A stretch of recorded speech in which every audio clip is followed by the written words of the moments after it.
Good morning, trading world. It is April 7th, 2020, and I have a lot to speed through this morning. I'm going to go ahead and do the levels so that I can get to the uh, overall market. Uh, so let's get to it. The levels for the NASDAQ we have today. We're going to start off with the King resistance level, which is 83.58. Queen resistance level of 83.04. And Jack resistance level of 82.76. Pertinent levels in between. We have 82.94, which is going to be somewhere in here. And then 83.34, which is going to be somewhere up here. And then 83.78, which is going to be up here. All right, on to support. Jack support is going to be 82.24. Queen support is 81.26. And King support is going to be 80.51. Also, levels of pertinence in between. On the support side, we have 82.05, which is going to be right about there, which coincides with the 200-day moving average. The next level is going to be 81.68, which is going to be somewhere around here. And then we have 79.94, which is going to be right around this area, 79.94. All right. Now that we have that out of the way, I referenced my weekend research when it came to the overall market. And I talked about the ES and I showed how things would work on the ES as far as the overall market. There was a lot of things that kind of concerned me, which was a signal for me to get ready, set, and get short. Uh, Let me bring up the ES chart, and I know it's going to be a little confusing.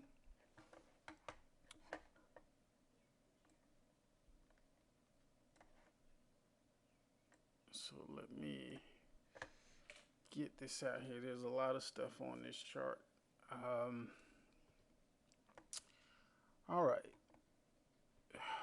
we have a lot of stuff going on this chart, but let me explain.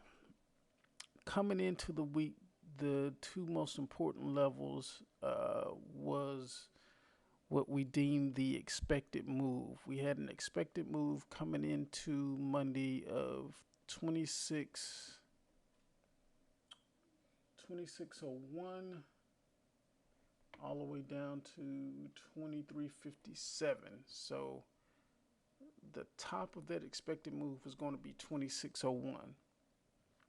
And as you can see, this was the entire expected move for the entire 4 days of this trading week. As you can see, we blew through it. I mean, obliterated it in one trading day. The bad news is that we pretty much did that on fumes. And if I can go out to, let's see, a daily, let's bring up a daily chart. if you can see where the volume was, we didn't even eclipse 2 million. And as you can see, we're going, price is going higher and higher and higher. Volume is diminishing more and more. That is what's called a divergence. And when you see a divergence like that, which I've already seen in the breadth, the ADS-PD, so now you have a divergence in volume, you have a divergence in the ADS-PD, which means it's only a matter of time before it completely runs out of steam and turns around. If you've ever worked with a rubber band or a stretch band, when you get to the stretch band and you stretch it to its furthest capacity, you start shaking to eke out every little inch of movement that you can get out of it until it starts shaking. And eventually, when you start shaking and you get it out to its capacity, you snap back. And right now, we are at about or somewhere near that capacity before the market or the entire market snaps back. So, something that I will be doing today. Today, I am going to start layering in shorts, probably through the use of put debit spreads. I am going to go throughout the market, and I am going to do this through the use of index products. I am going to put short positions on in the SPY, probably the QQQ, and then the XLF, maybe the XOP. I will be looking through various index products.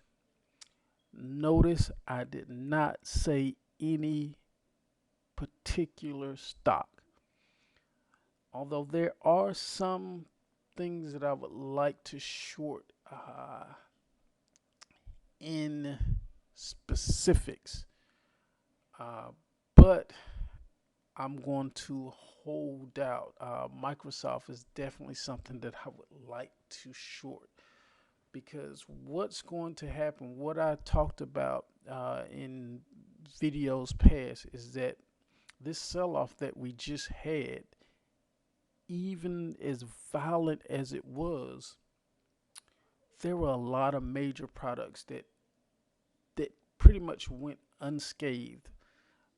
They barely got touched.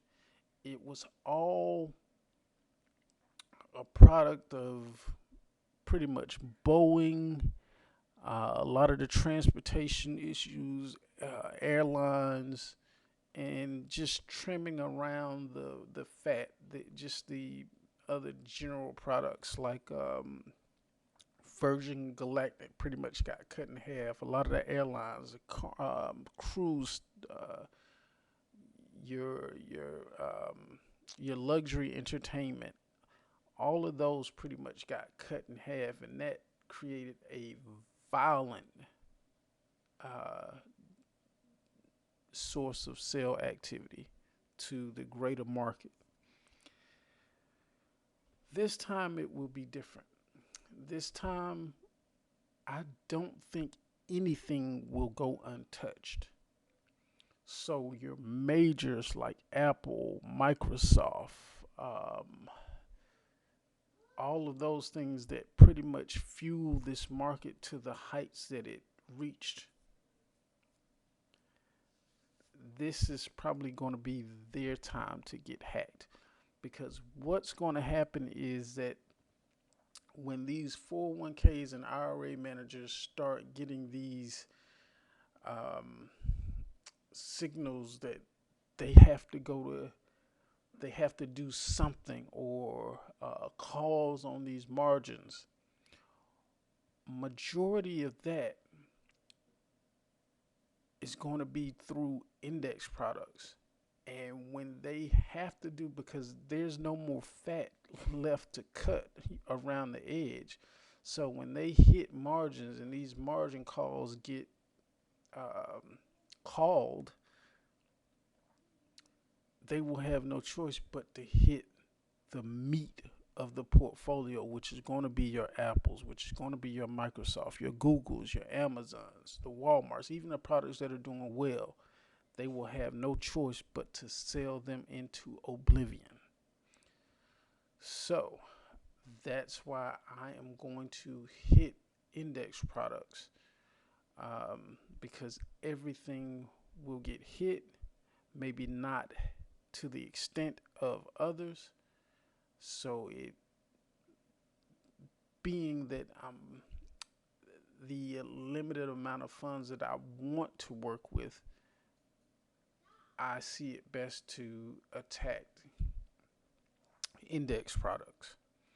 So that's what I'm going to do over the next 2 days is layer shorts into a lot of these index products because I really saw that this 2823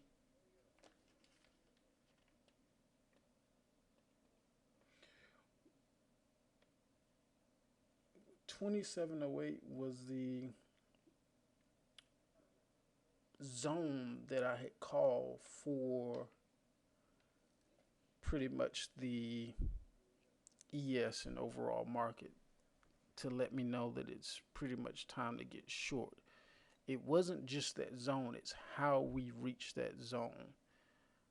And I had said something about usually in order for this market to get warmed up in participation is actually happening, we would have to reach maybe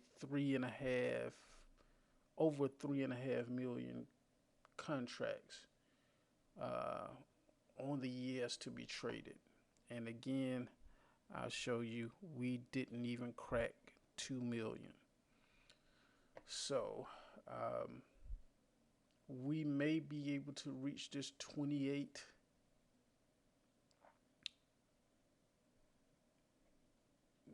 What was this? This 2828. It may be possible. Let me see. I don't have it. I think that is a weekly. No, that's not the weekly. But whatever it is, it's 2815. It's possible that we would reach that, and at that point, I would start layering in my shorts because I'm not going to be able to sit in front of the computer all day the next 2 days. So I'm going to define risk instruments like put debit spreads. So over the next, a span of 30 to 45 days, maybe even 2 months out, just so that I can just start layering in today and try to catch, since it's pretty much impossible to catch the very top, but I know this is going to be the time that I am going to start, and I will probably actually even sell some shares that I have in other things. I had a lot of Sprint, which is turned into T-Mobile, and it is up. It's a gain for me on the year. I may even sell that because I think the better play long term is Verizon, which is where I want to be. So at some point in time, I may sell that during these next 2 days just to kind of get more to put to work. And then when we do find capitulation, I should have a better price on T-Mobile or Verizon, whichever it is that I'm seeking to enter at that time. So that is pretty much the game plan for today. Over this next week, Like I say, be very careful, because the way that I see this playing out, you're not going to be able to get in at the very top, at least from what I'm thinking, because what will possibly happen is that one day this week, one day next week, one someday soon, is that we will probably wake up and there will be a gap down of 50 points or better on the ES. And that is going to signify that it's almost too late to get in. But that's how things will probably happen. Is just we are going to wake up from an overnight session that has pretty much sold life and under us. So with that, be very careful, be safe, make sure you define your risk, and get ready. I'm not saying that it is exactly upon us. I just know which side of the table I'm stacking my chips on. So with that, again, be safe and wishing you profitable trading.